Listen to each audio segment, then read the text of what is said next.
What's going on, guys? JPS back for another video with not much hair on my head. And today we have a philosophy video. We're going to be reacting to Friedrich Nietzsche. And this is a German philosopher who is said to be one of the most influential philosophers when it comes to modern thinking. And I have never heard of him. It's the craziest part. I'm personally a lover of philosophy. I love pondering, thinking about the meaning of life, why we're here. I think there's a lot that we can take away from philosophy, and I believe it deserves more emphasis, especially in days like today when no one has any direction, no one knows what is going on with life. Like, we need some more philosophers. That's my view. I think we should really invest in this. But we're going to be checking out some of Nietzsche, so I'm really excited for this, guys. I want to hear learn about this guy, learn about his thoughts, philosophy, all of that stuff. So let's get right into it.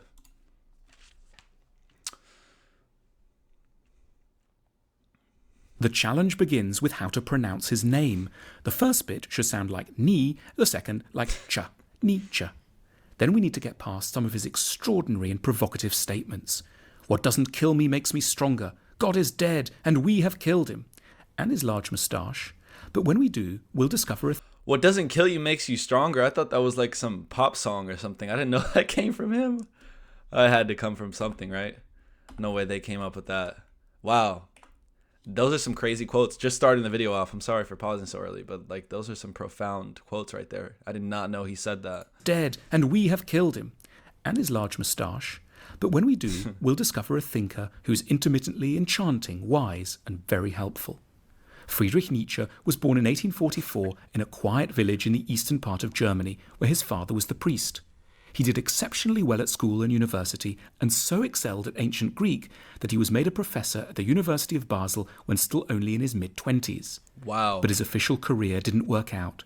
He got fed up with his fellow academics, gave up his job, and moved to Sils Maria in the Swiss Alps, where he lived quietly, working on his masterpieces, among them The Birth of Tragedy, Human All Too Human, The Gay Science, Thus Spoke Zarathustra, Beyond Good and Evil, On the Genealogy of Morals. He had lots of problems. He didn't get on with his family. I don't like my mother, and it's painful even for me to hear my sister's voice. Women kept rejecting him, his books didn't sell, and when he was only 44, he had a mental breakdown, precipitated when he saw a horse in a Turin street being beaten by its driver, and ran over to embrace him, shouting, "I understand you." He never recovered, and died 11 sad years later. Damn. But his philosophy was full of heroism and grandeur. He was a prophet of what he called Selbstüberwindung, or self-overcoming, the process by which a great-souled person, what he called an Übermensch, rises above their circumstances and difficulties to embrace whatever life throws at them. He wanted his work to teach us, as he put it, how to become who we really are. His thought centers around 4 main recommendations. Bro, like that honestly just sounds like the main tenet of philosophy. Becoming who you are. That is like, that should be the goal for anyone, is to really become their best true self. So wow, so far this guy's story is crazy. Oh my god. This is a great video. 1. Own up to envy. Envy is, Nietzsche recognized, a big part of life. Yet the lingering effects of Christianity generally teach us to feel ashamed of our envious feelings. They seem an indication of evil, so we hide them from ourselves and others. Yet there's nothing wrong with envy, maintained Nietzsche, so long as we use it as a guide to what we really want. Every person who makes us envious should be seen as an indication of what we could one day become. The envy-inducing writer, tycoon, or chef is hinting at who you are capable of one day being. It's not that Nietzsche believed we always end up getting what we want. His own life had taught him this well enough. He simply insisted that we must face up to our true desires, put up a heroic fight to honour them, and only then mourn failure with solemn dignity. That is what it means to be an Übermensch. 2. Don't be a Christian. Nietzsche had some extreme things to say about Christianity.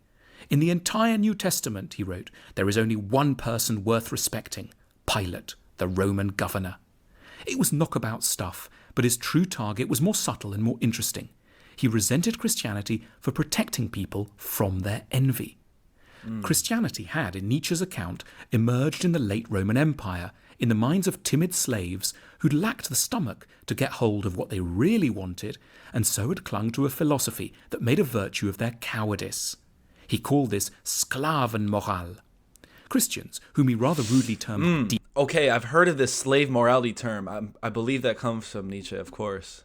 He must have coined that word, maybe. I don't know, but yes, this is so many of us do this, bro. This is so true. Christians, whom he rather rudely termed die Herde, the herd, had wished to enjoy the real ingredients of fulfillment, a position in the world, sex, intellectual mastery, creativity, but they'd been too inept to get them. They'd therefore fashioned a hypocritical creed, denouncing what they wanted but were too weak to fight for, while praising what they didn't want but happened to have. So, in the Christian value system, sexlessness turned into purity, weakness became goodness, submission to people one hates became obedience, and, in Nietzsche's phrase, not being able to take revenge turned into forgiveness. Christianity amounted to a giant machine for bitter denial. 3. Never drink alcohol. Nietzsche himself drank only water, and as a special treat, milk, and he thought we should do likewise. I don't know, Nietzsche. That's a tough one there, buddy. The Christianity stuff, okay, we got you. But the alcohol, now we're getting a little too... No, I'm kidding. But that's interesting about this Christianity thing. Now, on the contrary, not being able to take revenge. But is revenge always good? See, I'm kind of like, I've kind of bought into that slave morality mindset as well. In certain ways, I would say, in terms of like, just kind of breaking things down or holding myself back so you don't get disappointed when you're not able to do something, you know? I think that is part of that, but this is, 3. Never drink alcohol. Nietzsche himself drank only water, and as a special treat, milk, and he thought we should do likewise. He wasn't making a small, eccentric dietary point. The idea went to the heart of his philosophy, as contained in his declaration, "There have been two great narcotics in European civilization, Christianity and alcohol." He hated alcohol for the very same reasons that he scorned Christianity, because both numb pain, both reassure us that things are just fine as they are, sapping us of the will to change our lives for the better.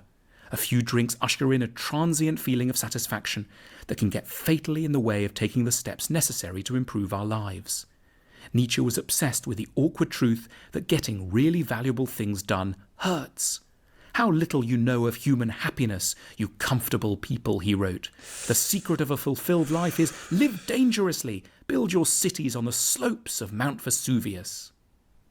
4. God is dead. Wow, that is so true.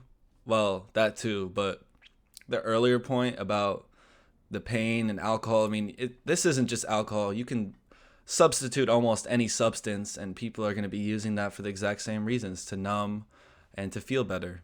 And alcohol is probably the best mind-numbing thing because it really just numbs you. You lowered inhibitions, and you just don't really think much, and it can make you comfortable with the uncomfortable situation, which is life for most people. But yeah, this is something that I've definitely been learning is success does not come without some pain. You got to put it some work in to get anything out of life. So if you don't want to get much out of life, then I don't really have to do much. But he's right. We should push ourselves a lot more. So that's true. This is obviously, maybe it's not an exaggeration. I don't know. Reach for the skies. Mount Vesuvius. 4. God is dead. Nietzsche's dramatic assertion that God is dead is not, as it's often taken to be, some kind of a celebratory statement. Despite his reservations about Christianity, Nietzsche didn't think that the end of belief was anything to cheer about. Religious beliefs were false, he knew, but he observed that they were very, very beneficial in the sense of helping us cope with the problems of life. Nietzsche felt that the gap left by religion should ideally be filled by culture. He meant philosophy, art, music, literature. Culture should replace scripture.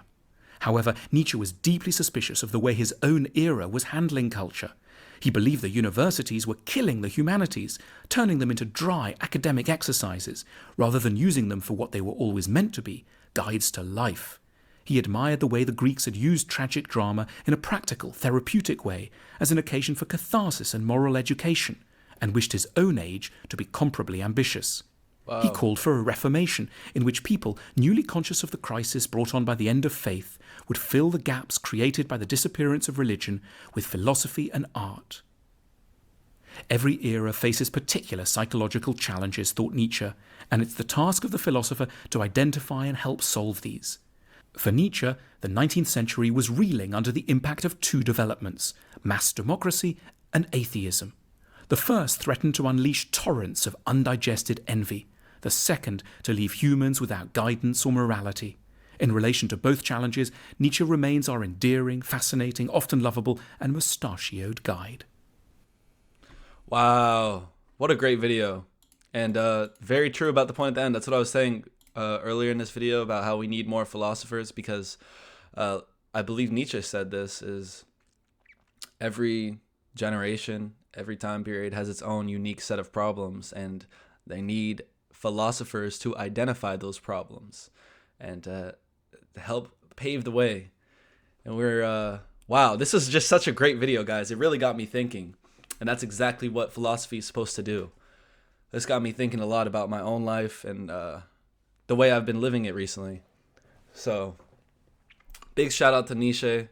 Yeah, there's some great points in this. Some things that I had heard before and didn't realize they were coming from him. But I definitely want to check out some of this guy's work. So, what an amazing philosopher. Just off this video, I can already tell there's a lot to be learned from this guy. So, was his mustache really that big, though? No way, right?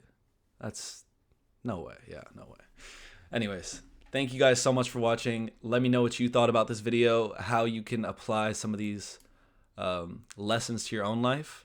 And I'll see you all in the next one. Peace.